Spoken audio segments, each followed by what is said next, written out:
에스라서 3장 1절부터 7절. 제가 가진 성경은 구약 714페이지에 있습니다. 아멘해 주시기 바랍니다. 시작. 이스라엘 자손이 각자의 성읍에 살았더니 일곱째 달에 이르러 일제히 예루살렘에 모인지라. 요사닥의 아들 예수아와 그의 형제 제사장들과 스알디엘의 아들 수룹바벨과 그의 형제들이 다 일어나 이스라엘 하나님의 제단을 만들고 하나님의 사람 모세의 율법에 기록한 대로 번제를 그 위에 드리려 할세.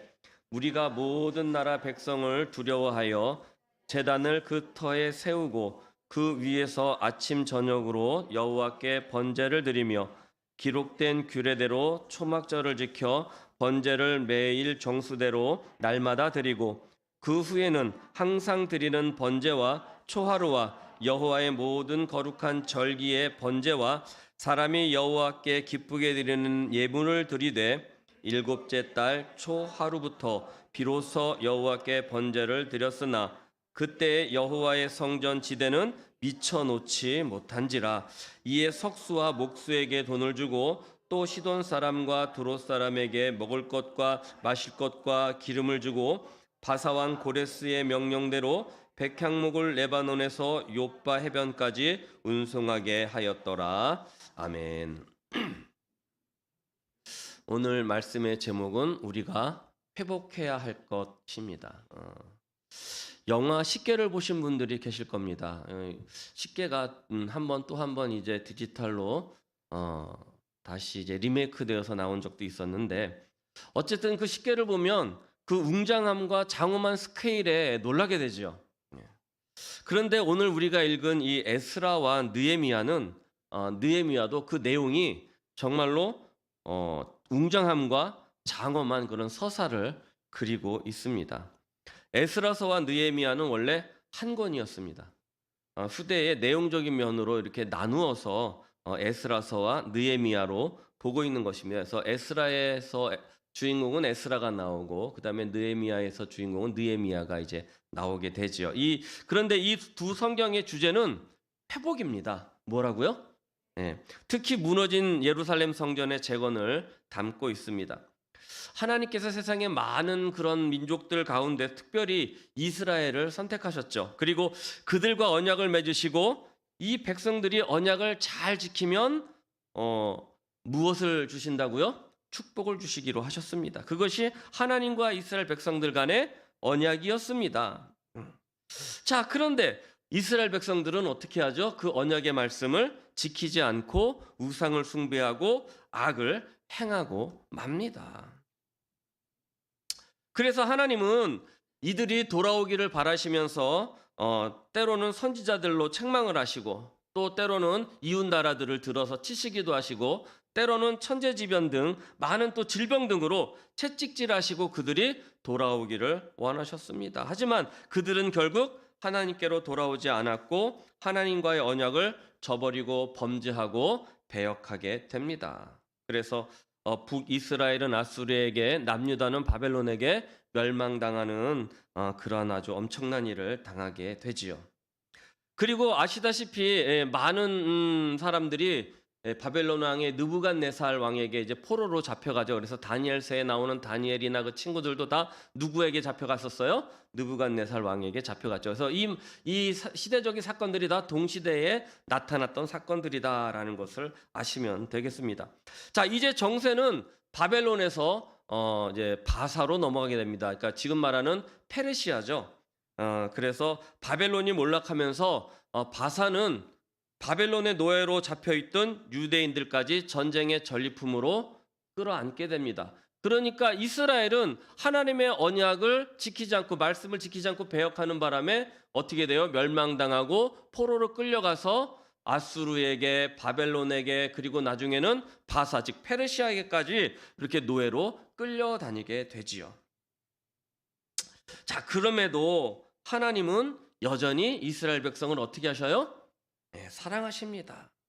그래서 예레미야 선지자를 통하여서 그들이 죄를 회개하고 돌아오면 너희가 포로의 삶에서 해방시켜 주겠다라고 이렇게 또 언약을 주십니다.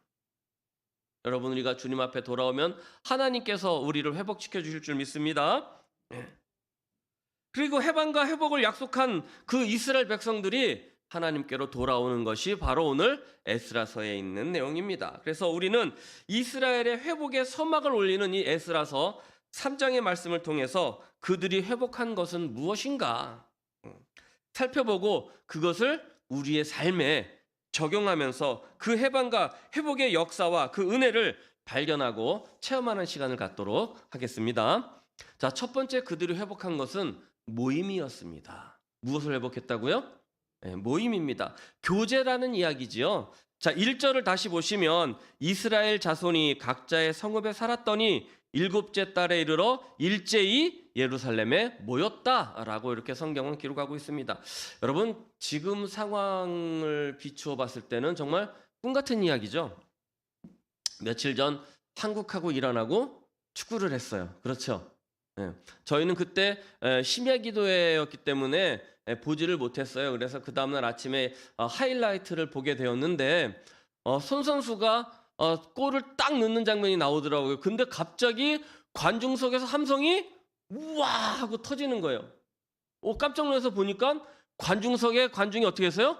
꽉 차 있더라는 것이죠. 그래서 저는 순간 이거 옛날 영상인가? 옛날 영상, 손흥민 선수가 골 넣는 영상들이 많이 나오니까 이게 옛날 영상인가? 그리고 봤는데 그게 아니더라고요. 그날 경기장에 모인 관중이 6만 명이 넘었다. 불과 몇 개월 전만 하더라도 정말 상상도 못할 그런 일이죠. 이제 이 시국이 가라앉든지 어떻게 집단 면역이 되어가지고 회복의 시기로 넘어가고 있구나. 라는 것을 우리가 알 수가 있어요. 벌써 6만 명이 모였다라는 것 자체에서 우리는 뭐를 얻을 수가 있어요? 희망을 발견할 수 있지요. 이제 곧 어떻게 된다? 그렇게 되겠지요. 그렇게 될 줄 믿습니다. 근데 지금도 많은 분들이 코로나로 어떻게 돼 있어요? 격리하고 계셔가지고 우리가 한 자리에 함께하지 못하고 있어요. 그래서 힘이 빠지기도 하고 사역을 함에 있어서 의욕도 떨어지는 것이 사실이기도 합니다. 근데 제 말씀을 준비하면서 정말 우리 갑자기 이렇게 코로나가 많이 터져서 많은 성도님들이 못 오고 계시는데 이거 어떻게 하면 좋은가 라는 생각 가운데 있다가 하나님이 깨닫는 지혜를 주시더라고요. 이런 감정이 드는 것은 우리가 이미 주님의 몸된 교회에 무엇이 되었어요? 지체가 되었다. 형제와 자매가 되었다. 그러니 안 나오시는 사람들을 향해서 아쉬움이 있고, 그렇죠? 이럴 때 아멘 해주면 참 좋은데. 자, 여러분, 그런 반증이다라는 것입니다. 기뻐할 것이지요. 이 시기가 많이 힘들지만 또 회복의 시기로 가고 있는 과정임을 안다면 우리가 기뻐할 수 있음에 감사를 드립니다. 그래서 우리가 자꾸 어떻게 해야 돼요? 모여서 교제를 해야 되는 거예요. 자꾸 모여야 되는 거예요. 제가 지난 설교에도 한번 말씀드렸죠. 모이는 것이 중요하다. 그래서 성도님들이 평일날에도 이렇게 와 계시면 그분들 통해서 저는 누구를 본다고요? 예수 그리스도를 발견해요. 그분들 모습 가운데서 예수님께서 오셔서 또 오늘 나에게 무슨 말씀을 하실까? 어떤 은혜를 주실까? 기대하는 마음으로 가서 얼굴을 뵙죠. 그러면 그분들은 모르지만 저는 이미 은혜를 받고 돌아와요. 그러니까 이 모인다라는 것이 얼마나 중요한지 몰라요. 여러분들도 평일에 제 얼굴을 보면은 기쁘시잖아요. 감사합니다. 여러분, 식구와 친구는 그냥 만나는 거예요. 교회도 성도도 그냥 만나는 거예요. 교회 왜 가니? 그냥 가는 거예요. 왜? 거기에 나의 모든 신앙이 있기 때문에 가는 겁니다. 자, 다시 본문으로 돌아와서 바벨론 포로 생활 중에 1차로 예루살렘으로 간 사람의 수는 불과 5만 명도 채 되지 않아요. 그러니까 이번 경기장에 모였던 사람들보다 더 적었다라는 것이지요. 그리고 그들이 맞이한 예루살렘의 현실은 무엇이냐? 황폐해질 대로 황폐해진 그런 현실이었다라는 것입니다. 그래서 에스라의 지시에 따라서 삶의 회복을 위해 허리띠를 졸라매고 일을 하고 허리가 부러지도록 그렇게 노력을 했음에도 불구하고 그들의 삶은 점차 좀처럼 나아지지 않았다라는 것입니다. 그래서 어떻게 보면 출애굽을 하면서 애굽의 노예 생활을 그리워했던 그러한 이스라엘 백성들처럼 이들도 그냥 노예 생활을 하는 것이 더 낫지 않았을까 그런 생각을 하지 않았나 이렇게 생각해 보기도 합니다. 자, 그런데 여러분 보십시오. 그런 와중에 그렇게 7째 달 7개월이 지나고 있는 와중이었습니다. 그러니까 그때는 어떻게 되는 거예요? 지칠 대로 지치고 마음적으로도 다 이제 모든 것을 이제 놓아버리는 그런 상황 가운데 그들이 어떻게 되었습니까? 이스라엘로 한 자리에 일제히 쫙 어떻게 했어요? 모였다라는 것입니다. 모였다라는 것입니다. 그런데 우리가 읽은 말씀대로 거기에는 성전의 터가 있었어요, 없었어요? 없었어요. 성전이 없었다 그랬습니다. 그래서 목수들도 부르고요, 이 사람도 저 사람도 부르고요. 그래서 이 성전의 터를, 성전을 다시 건축할 그러한 것들을 준비하였다라는 것입니다. 모여서 성전도 없는 예루살렘에서 거룩한 절기를 지키기 위해서 자원하는 몸으로 일제히 모이고 나니까 여러분 그렇게 할 수 있을까요? 지금 여기 우리가 아무것도 없어요. 우리 다 같이 와가지고 여기 예배 드립시다. 허허벌판에서. 옛날처럼 텐트 천막도 있는 것도 아니고, 아유 목사님 불편한데 우리 어디 저기 회관이라도 빌립시다. 의자도 없는데 우리 천막이라도 칩시다. 의자라도 좀 갖다 놓읍시다. 그렇죠. 불편합니다. 그러나 그들이 그렇게 모여서 예배를 준비하고 성전을 준비하였다라는 것은 신앙의 외형적인 형식을 뛰어넘어서 어디까지? 그들의 내면까지 온전히 회복되고 있었다라는 것입니다. 회복의 서막이 열렸다라는 것입니다. 모이면 뭐가 된다? 회복의 서막이 열리게 되는 것입니다. 옛날에 백지장도 맞들면 낫다라는 말이 있죠. 우리는 그걸 어떻게 해야 돼요? 지금은요. 야, 우리 2m 떨어져. 야, 오지 마. 더 이상 다가오지 마. 이것은 너와 나의 사회적 거리고 너와 나의 안전적 거리야. 이것이 아니라 우리는 어떻게 된다? 모이는 성도님들이 되시기를 바랍니다. 신약의 초대교회 예루살렘 교회도 이랬습니다. 그때도 예배당이라는 건물이 없었어요. 어떤 이들은 특히 사도 바울은 유대인들의 회당을 빌려서 쓰기도 했어요.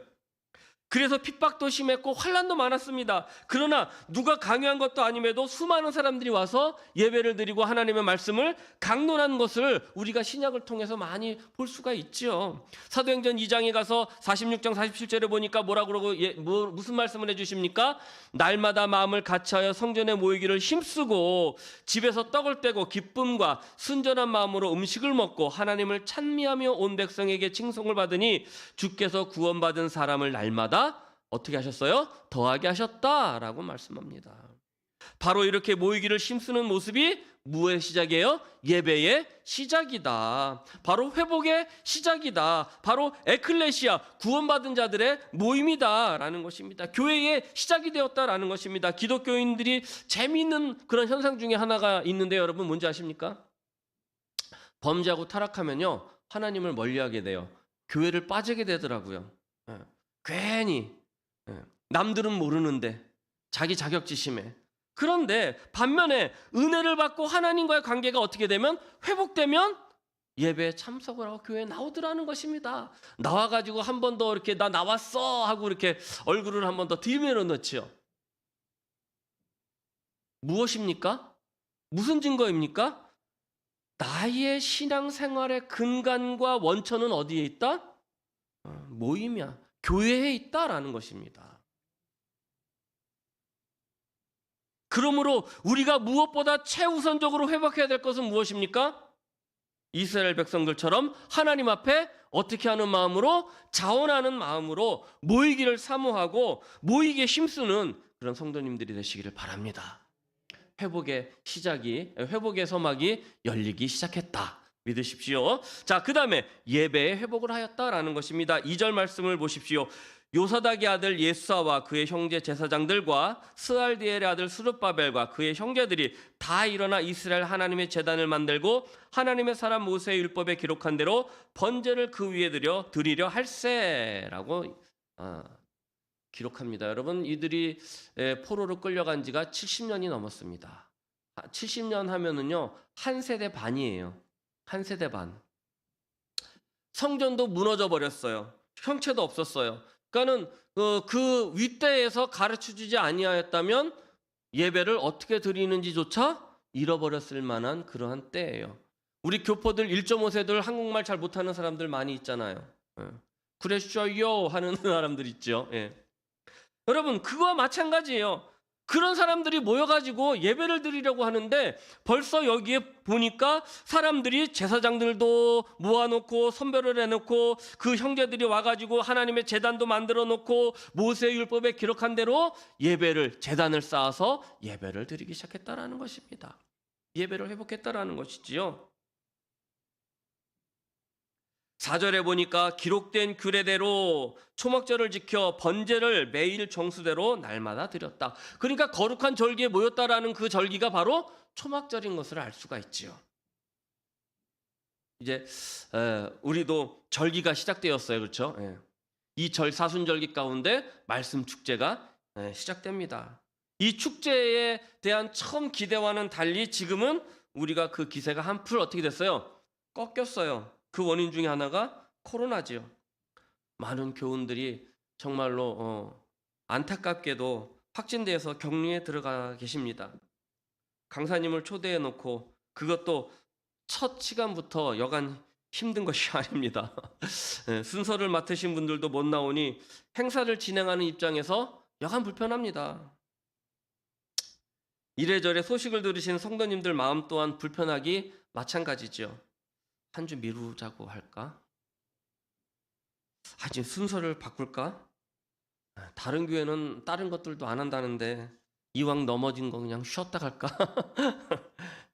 별의별 생각이 다 듭니다. 하지만 원론적인 질문으로 생각을 다시 세워갔습니다. 말씀의 축제, 이 말씀의 축제의 주인이 누구인가? 말씀의 축제를 왜 개최하려고 했는가? 말씀의 축제를 통해서 누가 유익을 누려야 되는가? 누구를 위한 말씀 축제인가? 그렇게 생각을 해보니까 이전의 걱정들이 말끔히 사라졌어요. 여러분, 이 말씀의 축제를 누구 위해서 엽니까? 말씀 축제를 통해서 누가 은혜가 되면 됩니까? 이 말씀 축제의 주인이 누굽니까? 그럼 주인이 좋아야 돼요? 손님이 좋아야 돼요? 물론 초청되신 강사님들이 보통 분들이 아니지요. 그래서 이 잔치를 통해서 정말 강사님 모셔놓고 이러면 썰렁하면 어떨까라는 그러한 마음도 있지만 이렇게 아쉬운 건 이 훌륭하신 강사님의 말씀을 직접 받지 못한다라는 아쉬움이 있긴 하지만 지금 여건으로 보건대 한 주면 다 격리가 끝나서 돌아오실 분들이 계시고 대부분 또 격리가 끝나게 되는데 다음 수서부터는 우리가 정상적으로 할 수 있을 것 같으니 우리가 여기서 잔치를 꺼내면 안이감만 못하겠다라는 생각이 들었고 때문에 오늘 저녁부터 다른 일로 바쁘시더라도 안 드리던 저녁 예배에 참석함으로 해서 힘드시더라도 댁에 갔다 오시는 불편함이 있다 하더라도 반드시 꼭 참석해 주시기를 바랍니다. 누구를 위한 것도 아니고 오직 내 삶과 영혼의 축복을 위해서 이것을 한다라는 것을 우리가 알아야 됩니다. 이것이 우리에게 있어서 또 이 시국에 있어서 또 그렇게 길들여진 우리 삶의 모습에서 예배를 회복하는 첫걸음일 줄 믿습니다. 첨언하자면 가셨다가 그냥 오지 마시고 어떻게 해야 돼요? 한 분을 꼭 달고 나오시기 바랍니다. 예수님께서 수가성 여인에게 말씀해 주신 예배의 모습이 있습니다. 어느 날 예수님이 사마리아에 있는 수가라는 동네에 이르셨죠. 야곱의 우물이 거기 있었습니다. 한낮에 사마리아 여자가 나왔습니다. 그리고 예수님을 알아보고 묻습니다. 선생님, 내가 보니 선생님은 선지자이신데 우리 조상들은 이 산에서 예배를 드렸는데 선생님의 사람들은 예배를 드려야 될 곳은 예루살렘이라고 하더이다 라고 이렇게 물었습니다. 이 여인이 이렇게 질문한 것은 무슨 뜻이냐면 자, 사마리아 사람들은 예루살렘에 들어갈 수가 없습니다. 그래서 사마리아 한 지역에서 예배를 드리는데 그렇다면 우리가 드리는 예배는 제대로 된 예배입니까? 라는 그 질문이죠. 그때 예수님께서 대답하십니다. 여자여 내 말을 잘 믿어라. 너희가 이 산도 아니고 예루살렘도 아닌 데서 예배를 드릴 때가 올 것인데 진정한 참된 예배를 드리는 사람은 영과 진리로 하나님께 예배를 드릴 때가 온다. 그런데 그때가 바로 언제다? 지금이다. 지금이다. 하나님께서 이렇게 예배를 드리는 사람을 찾으신다. 하나님은 영이시다. 그러므로 하나님께 예배를 드리는 사람은 영과 진리로 예배를 드려야 한다. 할렐루야. 언제요? 바로 지금이라는 것입니다. 그럼 어떤 예배가 영과 진리로 드리는 예배가 됩니까? 과연 우리는 이런 예배를 드리고 있습니까? 바벨론에서 돌아온 지도자들이 모세의 율법과 규례대로 예배를 드렸다라는 것은 예배의 원래의 목적을 어떻게 하였다라는 거예요? 회복되었다라는 것입니다. 예수님께서 수가성에서 만난 여인에게 하고 싶었던 말도 그거예요. 예배의 형식이 아니라 예배의 원래 목적을 회복하라는 것입니다. 우리가 이 축제하는 목적도 무엇입니까? 아까 제가 말씀드린 것 아닙니까? 단순히 예배 시간이기 때문에 나와서 예배 드리는 것이 아니라 단 한 번의 예배를 드리더라도 어떻게 드리는 예배가 되어야 돼요? 그것이 무엇인데요?